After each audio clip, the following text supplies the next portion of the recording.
నమస్తే, welcome to Sakshi education. నేను Saranya. Teacher ఉద్యోగాలు చేయాలనుకుంటున్న అభ్యర్థులకి భారీ శుభవార్త చెప్పింది తెలంగాణ ప్రభుత్వం.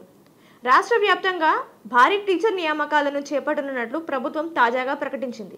ప్రీ ప్రైమరీ విద్యా విస్తరణలో భాగంగా యూకేజీ తరగతులను మరిన్ని పెంచేందుకు ప్రభుత్వం ప్రయత్నిస్తోంది. ఈ ప్రయత్నంలో భాగంగా మొత్తం 4900 ప్రభుత్వ పాఠశాలలో యూకేజీ తరగతులను ప్రారంభించనున్నట్లు ప్రభుత్వం తెలిపింది. టీచర్ నియామకాలను కూడా చేపడుతూ మొత్తం 9800 పోస్టులను జారీ చేయనున్నట్లు తెలిపింది. అయితే ఈ విధానాన్ని వచ్చే విద్యా సంవత్సరం నుంచి అంటే 2026-27 విద్యా సంవత్సరం నుంచి ప్రారంభించనున్నట్లు తాజాగా ప్రకటించారు.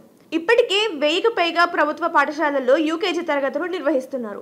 విజయవంతంగా నిర్వహిస్తున్న ఈ యూకేజీ తరగతులను మరింత పెంచేందుకు యోచిస్తూ తాజాగా ఒక టీచర్ ఒక ఆయా ఈ విధానంలో 9800 నియామకాలను చేపట్టనున్నట్లు తెలిపింది. ప్రీ ప్రైమరీ ఎక్స్పాన్షన్లో భాగంగా విద్యార్థులు 1వ తరగతి నుంచి నేర్చుకునే విద్య ఏదైతే ఉంటుందో అందులో వారికి ఉండాల్సిన నైపుణ్యాలు, అలాగే ఎడ్యుకేషన్ ఎలా ఉంటుంది, ఇలాగే యూకేజీలో నిర్వహించే చిన్న చిన్న యాక్టివిటీస్ అంటే పిల్లలకు ఒకటేసారి సిలబస్ మీద వెళ్లకుండా వారికి చిన్న చిన్న యాక్టివిటీస్తో స్టడీస్ గురించైనా లేక ఇతర విషయాల గురించైనా వారికి ఎల్కేజీలో పూర్తిగా నేర్పిస్తారు.